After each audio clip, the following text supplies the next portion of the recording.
السلام علیکم ورحمۃ اللہ وبرکاتہ۔ کیسے ہو بچوں؟ امید ہے آپ خیریت و عافیت سے ہوں گے۔ اللہ تعالیٰ آپ کو خوش و خرم رکھے۔ ہم نورانی قاعدہ سیکھ رہے ہیں اور نورانی قاعدہ کی پہلی تختی حروف مفردہ، دوسری لائن کا چوتھا حرف را۔ آج ہم پڑھیں گے کہ اس را کو منہ کے کس حصے سے ادا کیا جاتا ہے اور کس آواز سے نکالا جاتا ہے۔ پہلے ہم نے دوسری لائن کا حرف خا پڑھ لیا کہ اس کو حلق کے شروع والے حصے سے ادا کرتے ہیں اور ہمیشہ موٹا پڑھتے ہیں، اور اسی طرح جب دال ادا کرنی ہے تو زبان کی نوک سامنے والے دانتوں کی بیک سائڈ پہ لگے گی اور اس کو مضبوطی سے ادا کرتے ہیں۔ اور اسی طرح ہم نے دال کے بارے میں پڑھ لیا کہ زبان کی نوک سامنے والے دانتوں کے نچلے حصے سے ٹچ کرے گی اور اس کو نرمی سے ادا کرتے ہیں۔ آج ہم را کے بارے میں سیکھیں گے کہ اس را کو ادا کرتے وقت زبان کہاں پر لگنی چاہیے۔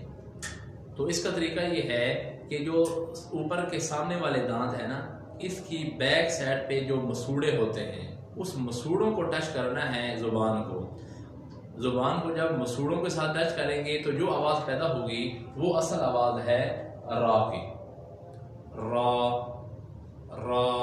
اب آپ دیکھیں جب آپ را کو ادا کریں گے تو آپ کو محسوس ہوگا کہ ہماری زبان کی نوک سامنے والے دانتوں کی بیک سائڈ پہ نہیں لگ رہی بلکہ اوپر مسوڑوں کے ساتھ ٹچ ہو رہی ہے۔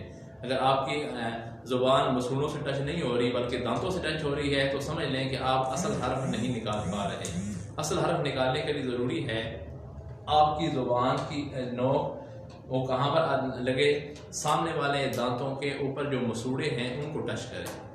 یہ تو ہو گیا اس کے نکلنے کی جگہ۔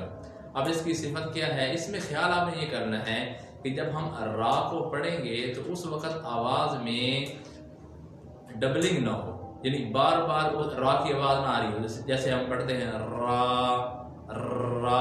اب یہ غلط ہے، بلکہ یہ کیا ہے اصل آواز کی؟ را را را۔ ابھی اس کی آواز ہے۔ جب زبان کے اندر ڈبلنگ ہوگی تو سمجھ لیں کہ آپ اصل حرف نہیں نکال پا رہے، اور ابھی بھی اصل حرف نہیں نکلا، غلط نہیں کر رہا ہے۔ تو امید ہے آپ کو سمجھ آ گئی ہوگی کہ اس را کو منہ کے کس حصے سے نکالنا ہے اور کس آواز سے نکالنا ہے۔ اب آپ اس لیکچر کو بار بار سنیں اور اس کی مشق کریں۔ السلام علیکم ورحمۃ اللہ وبرکاتہ۔